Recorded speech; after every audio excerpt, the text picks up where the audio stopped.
I did just want to touch on Jill Stein because I don't want to go through, I think a lot of times it's easy to get caught up in the Trump versus Clinton race, and the mainstream media is completely guilty of it, but even we can be a little bit guilty of it. So talking about her and her stances is very important and a part of why we do what we can do, what we do as independent media. It's super important to relay the issues to you guys.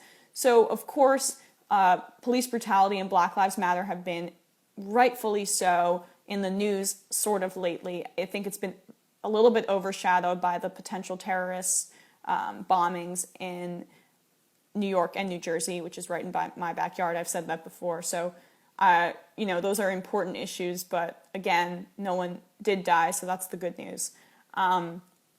But to inform you guys on the issues, I just wanted to specifically focus on her opinions on police brutality. So I'll just read right now from her 2016 plan about racial justice. So she says, end police brutality and mass incarceration.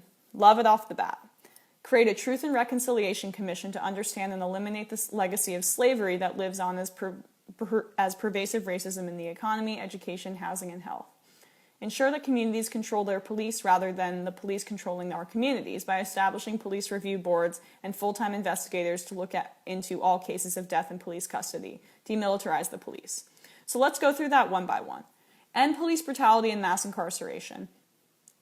Good. I'd love a little more specifics, but she does go into specifics about ending police brutality, later in this plan.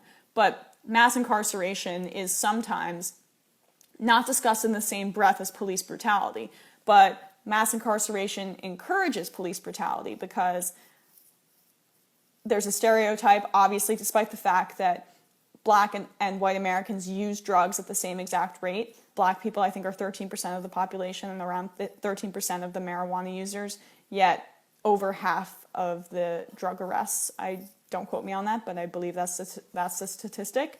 That just means that people are going after low-level offenders and people who don't have a lot of power in this country and funneling them into this mass incarceration system. And when you have a particular set of people that are being targeted by police, then that leads to more violence with those particular communities and more violence of police towards those particular communities. It disenfranchises the Black community by when they're targeted, it creates people with more criminal records, and then on and on it goes. So talking about mass incarceration in the same breath as Black Lives Matter is very important, and you certainly don't hear Donald Trump talking about it. You hear Hillary Clinton sometimes, but this is saying it right off the bat. Obviously, I agree way more with this. This is very interesting.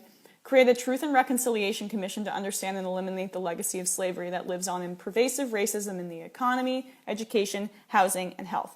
The legacy of slavery. A lot of people, white people, say, shut up about slavery already. I'm done with it. It happened years ago. Stop blaming me for slavery.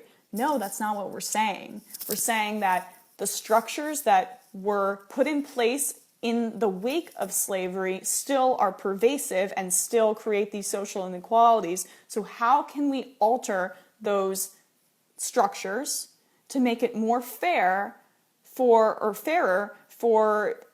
the communities that are afflicted by that? I think a lot of times in this country we have a culture of individuality and individuality. So we have an inability and a blind spot to see structural issues.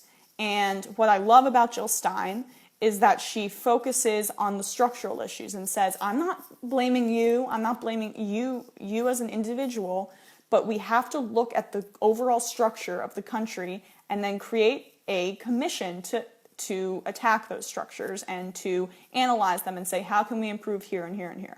And how she says, I love how she says the legacy of slavery lives on in the economy, education, housing, and health. So those are all major, large issues that need to be tackled when looking at the structural racism in the country.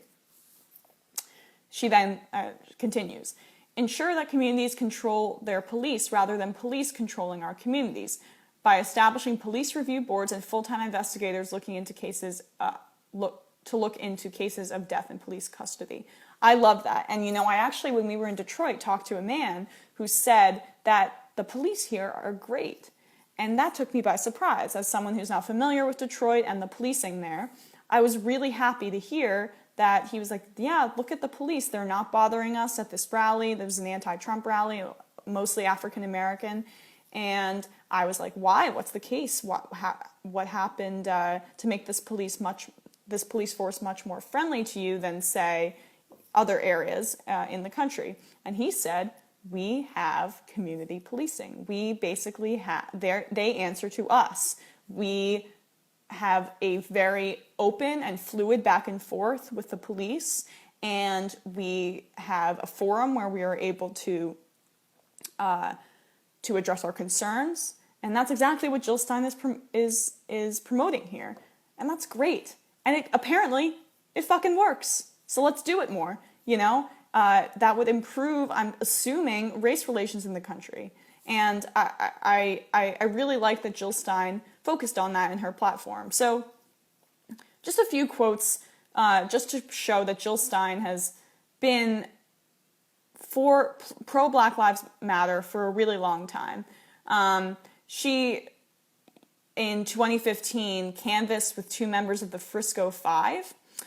They were in San Francisco, and they were trying to get rid of their police chief, who they believed was very racist, and she was a part of their protest there. They conducted a 17-day hunger strike, and Jill Stein was there on the ground supporting them. So obviously her actions do speak as well as her platform. And just one quote from her about Black Lives Matter.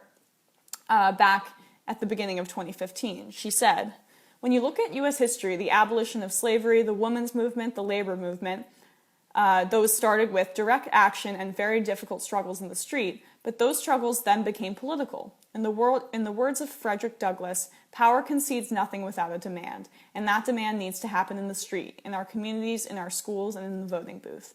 Because failing that, all the progress that we make in the street and in our communities will be rolled back if we simply wave the white flag of surrender inside the voting booth. History says that these movements didn't move forward within the established parties at the time. They needed independent parties." So there you go. That's her direct case for saying that the Green Party is the way that we're going to move racial politics forward and racial equality forward. I don't know if I necessarily agree with that, but that is her opinion. And she has certainly walked the walk in terms of police brutality. Ajamu Baraka, her running mate, is a very active civil rights leader, and she has supported him extremely, fully, and has had a history of just standing up for minority rights, beyond Black Lives Matter. We interviewed her at the North Dakota Pipeline, and she was just lovely. She really understood what they were going through. I think, I'm not advocating for you guys to vote for Hillary Clinton or for Jill Stein or for Gary Johnson or whatever, because, that's not my role.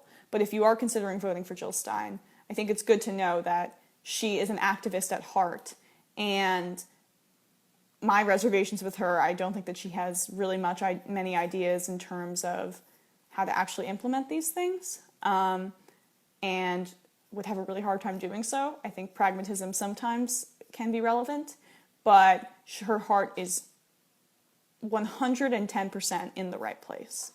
And if you are a proponent of racial justice and you want to vote with your conscience, more power to you. It seems like Jill Stein really has the Black Lives Matter movement